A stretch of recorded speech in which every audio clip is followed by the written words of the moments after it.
بسم اللہ الرحمن الرحیم۔ عید کے دن کا خاص وظیفہ۔ جو کوئی شخص عید کی نماز ادا کرتا ہے، عید کی نماز ادا کرنے کے بعد اول آخر درود پاک پڑھتا ہے۔ اول آخر درود پاک پڑھنے کے بعد 300 مرتبہ اس تسبیح کو پڑھتا ہے۔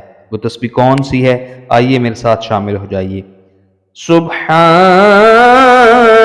اللہ وبحمدہ، سبحان اللہ العظیم۔